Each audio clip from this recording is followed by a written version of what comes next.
তো hello guys, আবার একটি নতুন আপডেট দিয়ে চলে এলাম আপনাদের জন্য। আজ আমি আপনাদের দেখাবো সেন্সাস বা জনগণনা যে সেলফ এনুমারেশন ফর্মটি ফিল আপ হচ্ছে সেটা আপনারা কীভাবে ফিল আপ করবেন। তো এটি অনলাইনের মাধ্যমে করা হবে বা আপনাদের বাড়িতে সেন্সাস কর্মী আছে তারাও করতে পারবেন। অনলাইনের মাধ্যমে করে রাখলে আপনার সুবিধা হবে, তাই আপনি দেখে নিন একবার যে সেলফ এনুমারেশন ফর্মটা কীভাবে ফিল আপ করবেন।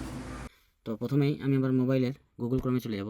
সেখানে সেন্সাসের একটা official website self enumeration se.census.government.in এইভাবে একটা ওয়েবসাইট আছে। এই ওয়েবসাইটে আমি নিচে দিয়ে দেবো আমার বায়োতে, আপনারা দেখে নেবেন। এখানে কিন্তু লেখা আছে 6টা থেকে 12টা অবধি উপলব্ধ আছে এবং 15ই আগস্ট অবধি এই সেলফ এনুমারেশনের ফর্ম ফিল আপ করার ডেট আছে। তো আপনারা খুব তাড়াতাড়ি কিন্তু এই ফর্মটা ফিল আপ করে নিন। তো কীভাবে ফর্মটা ফিল আপ করতে হবে সেটা আমি আজকে দেখাচ্ছি।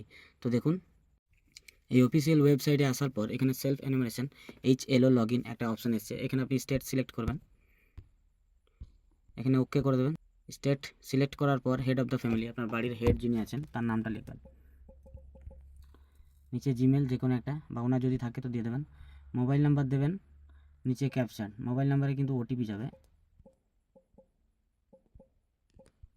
গেট ওটিপিতে ক্লিক করব। মোবাইল নাম্বারে একটা ওটিপি যাবে, ওটিপিটা বসাবো ছিল। এখানে আপনার এই সিচুয়েশানটা আসবে, এখান থেকে আপনাকে রাজ্য সিলেক্ট করতে হবে, তারপর জেলা সিলেক্ট করতে হবে, তারপর পিনকোড বসাতে হবে।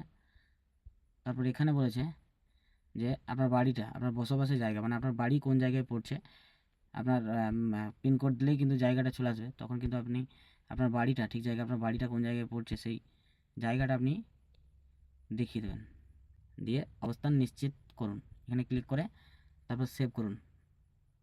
এই যে হ্যাঁ, এখানে আপনার প্রশ্নগুলো পরপর চলে আসবে। এখানে দেখে নেবেন যে কী কী প্রশ্ন আছে, সেই মতন উত্তরগুলো দিয়ে দেবেন। সেন্সাস গৃহের মেঝের প্রধান, মেঝেটা কিসের, ঠিক আছে। সেন্সাস গৃহের দেওয়ালের প্রধান উপাদান, মানে দেওয়ালটা কিসের। সেন্সাস গৃহের ছাদের উপাদান, ছাদটা কিসের। সেন্সাস গৃহের বর্তমান অবস্থান, ভালো খারাপ যাই হোক কিছু, তারপর সেভ করে দেবেন। আবার পরের প্রশ্ন, পরিবারের সাথে সম্পর্কিত তথ্য। এই পরিবারে নিয়মিতভাবে বসবাসকারী সদস্য কতজন বসবাস করে। পরিবারের প্রধানের নাম চলে এসছে। এখানে পরিবারের প্রধানের নাম নির্বাচিত ভাষা, মানে বাংলায় লিখে দেবেন এখানে নামটা। পরিবারের প্রধান ছেলে না মেয়ে, পুরুষ না মহিলা সেটা লিখে দেবেন। পরিবারের প্রধান SC ST বা অন্যান্য যদি কিছু হয় জাতি, সেক্ষেত্রে লিখে দেবেন। এই গৃহের মালিকানা বিবরণ, বাড়িটা যদি নিজের হয় বা ভাড়ার বা অন্য কারো, সেখানে লিখে দেবেন। বসবাসযোগ্য ঘরের সংখ্যা, কটা ঘরে বসবাস করা হয় মানে রুম, লিখে দেবেন। বিবাহিত দম্পতি, কতজন বিবাহিত পুরুষ মহিলা, দম্পতি বলতে স্বামী স্ত্রী বোঝাচ্ছে, তো কতজন আছে সেটা লিখে দেবেন, তারপর সেভ। এখানে বলেছে পরিবারে যে সকল সুবিধাগুলি উপলব্ধ আছে, পানীয় জলের উৎস, কুয়ো আছে বা টিউবওয়েল আছে বা হ্যান্ড পাম্প যাই আছে এখানে লিখে দেবেন। বা পানীয় জলের উৎসটি কোথায়, বাড়ির মধ্যে আছে বা দূরে আছে সেটা একটু লিখে দেবেন। আলোর উৎস, বিদ্যুৎ, কেরোসিন, সৌরশক্তি, অন্যান্য তেল, বা মানে আপনি বিদ্যুৎ আপনার কারেন্ট যেভাবে আসে তো কোথা থেকে পান সেটা লিখে দেবেন। শৌচালয়ের উপলব্ধতা, মানে শৌচালয় মানে বাথরুম আছে নাকি সেটা আপনি লিখে দেবেন। বাথরুমের ধরন কীভাবে, মানে কীরকম আপনার বাথরুমটা আছে এখানে একটু দেখে লিখে দেবেন। এটা যেহেতু বলেছে +4+ সৌরচবা, এটা আপনার পৌরসভার জন্য। দুটো চেম্বার, দুটি কুয়ো, পিঠযুক্ত পায়খানা, মানে দুটো চেম্বার বলেছে, ঢাকনা লাগানো, সেরকম কিছু। আপনার যেটা হবে আপনি সেটা লিখে দেবেন। বর্জ্য জলের নিকাশি কার সাথে যুক্ত, মানে আপনার বাড়িতে যে জলগুলো ব্যবহৃত হয় স্নানের হোক বা রান্নাঘরে হোক, সেইগুলো কোন দিকে প্রবাহিত হয়, কিসের মাধ্যমে, তো আপনি লিখে দেবেন। যদি নর্দমা ঢাকা থাকে বা খোলা থাকে বা কোনো নর্দমা নেই সেক্ষেত্রে আপনি লিখে দেবেন।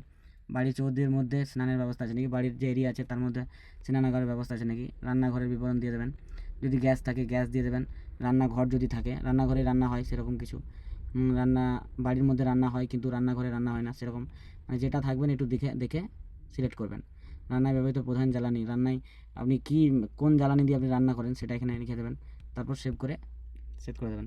যেসব পরিসম্পদ পরিবারটির হেফাজতে রয়েছে, পরিসম্পদ বলতে আপনার বাড়ির ইলেকট্রিক সামগ্রী, তো এখানে বলেছে রেডিও, ট্রানজিস্টার যদি আছে তো কি আছে, সাধারণ রেডিও সেট, মোবাইল, স্মার্টফোন, অন্য কোনো যন্ত্রের মাধ্যমে বা না। টেলিভিশন যদি থাকে তো কিসের, ডিশ, DTH যেটুই আছে সেটা লিখে দেবেন, না থাকে তো না লিখবেন। ইন্টারনেট উপলব্ধতা, যদি নেট কানেকশন থাকে লিখে দেবেন। ল্যাপটপ, কম্পিউটার থাকে তো লিখে দেবেন। টেলিফোন, মোবাইল, স্মার্টফোন যদি থাকে তো লিখে দেবেন।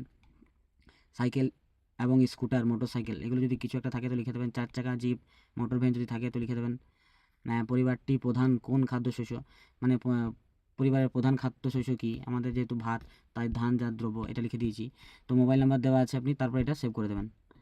এখানে বলে যে প্রিভিউ, আপনি যে ফর্মটা ফিল আপ করলেন সেই ফর্মটা ঠিক ফিল আপ করেছেন নাকি সেটা এখানে একবার দেখে নেবেন যে ফর্মটা আপনি ঠিকঠাক ফিল আপ করলেন নাকি। ফর্মটা দেখে নেওয়ার পর যদি আপনার ঠিকঠাক হয় তাহলে এখানে যে লেখা আছে নিশ্চিত করুন এবং সাবমিট করুন, এখানে ক্লিক করে দেবেন। আর যদি কোনো রকম তথ্য কিছু ভুল থাকে সেক্ষেত্রে আপনি পিছিয়ে যাবেন, এই যে তথ্য পরিবর্তনের জন্য ফিরে যান, এখানে চলে যাবেন। আর যদি আপনি এখন সাবমিট করতে চাইছেন না, এখন রেখে দিতে চাইছেন, তাহলে ড্রাফট হিসাবে সেভ করুন, এখানে ক্লিক করবেন। ফাইনাল সাবমিট করার পর আপনার মোবাইলে বা আপনার জিমেলে যেগুলো আপনি দিয়েছেন ফর্মে, সেই মোবাইলে বা জিমেলে একটা অ্যাপ্রুভেলের SMS আসবে, তার সাথে একটি রেজিস্ট্রেশন কোড আসবে। সেই রেজিস্ট্রেশন কোডটি আপনি যত্ন সহকারে সাবধানে রেখে দেবেন, কারণ যখন সেন্সাসের কর্মীরা আপনার বাড়ি আসে তখন আপনি তাকে এই রেজিস্ট্রেশন কোডটা দেবেন এবং তারা অনলাইনে যাচাই করে দেখবেন যে আপনার তথ্যগুলো সত্য আছে নাকি। সত্য থাকলে সেগুলো ফাইনাল সাবমিট করে দেবে এবং আপনার সেলফ এনুমারেশন ফর্মটি ফাইনাল সাবমিট হয়ে যাবে। তো আমার ভিডিওটি যদি ইনফরমেটিভ লেগে থাকে তাহলে আপনারা এই ভিডিওটি অন্যদের সাথে শেয়ার করবেন এবং নিজেও লাইক কমেন্ট শেয়ার করতে ভুলবেন না। সেলফ এনুমারেশন ফর্মটি কিন্তু সবার জন্য বাধ্যতামূলক, তাই তাড়াতাড়ি সবাই ফিল আপ করে নিন, কারণ সময় কিন্তু খুব কম আছে। 1 আগস্ট থেকে 15 আগস্ট অবধি self enumeration form fill up হবে, তারপর 16 আগস্ট থেকে 14 সেপ্টেম্বর অবধি লোক গণনা হবে। তো আপনারা যারা যারা এখনও অবধি করেন নাই তারা আমার এই ভিডিও দেখে করে নিন বা কোনো অনলাইন সেন্টারে গিয়ে করে নিতে পারেন। ধন্যবাদ।